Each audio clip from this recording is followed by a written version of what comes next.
Hi, I'm Mash, a commercial lawyer who works with small business owners every day at Lawpath. Today, we're talking about a topic that can send shivers down any employer's spine: unfair dismissal and how an employee can take you to the Fair Work Commission. If you employ staff in Australia, this is something you need to understand, because one wrong move could cost your business thousands. What is unfair dismissal? Unfair dismissal happens when an employee is dismissed in a way that's harsh, unjust, or unreasonable. It doesn't mean you can't fire someone, but you need to do it fairly and legally. The Fair Work Commission looks at things like, did the employee actually do something serious enough to justify dismissal? Were they given a proper warning and a chance to improve? Was the process handled respectfully and transparently? Was it a genuine redundancy, so the job is no longer required and redeployment was considered? Was the employee allowed a support person if they requested it? Even if you had a good reason, getting the process wrong can land you in hot water. Who can file a claim? Not every employee is eligible to bring a claim. Generally, an employee can apply for unfair dismissal if they've worked for you for at least 6 months if you're not a small business, or 12 months if you're classed as a small business with fewer than 15 employees. And if you're wondering about casual staff, they can also be protected under unfair dismissal laws, but only if they've been working for you on a regular and systematic basis and had a reasonable expectation their job would continue. They must lodge their application with the Fair Work Commission within 21 days after the dismissal takes effect.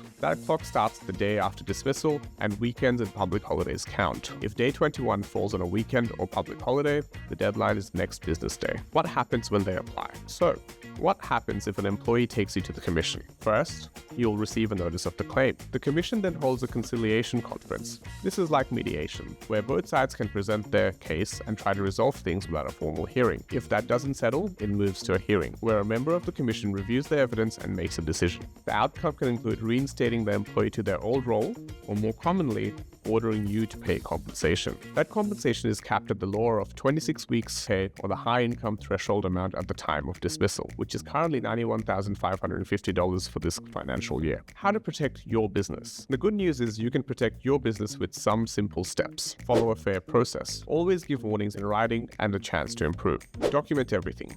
Keep clear records of meetings, performance issues, and the reasons for dismissal. Know the Small Business Fair Dismissal Code. If you have fewer than 15 staff, following this code is your shield. If you follow it properly, the dismissal is presumed fair, but the Fair Work Commission can still look behind if the code wasn't genuinely followed. And finally, get advice early. A quick consult with a lawyer before you dismiss someone can save you from a claim that drags on for months, which will cost you a lot more in time and money. So to recap, employees can apply to the Fair Work Commission for unfair dismissal if they meet the eligibility rules, and the consequences for your business can be costly. The best protection is doing things properly from the start: fair process, good records, and the right legal support. If you would like more resources to help protect your business, from employment contracts to HR policies, check out Lawpath. We have helped thousands of small businesses across Australia stay compliant and avoid costly mistakes. Thanks for watching, and don't forget to subscribe for more practical legal insights for small business owners.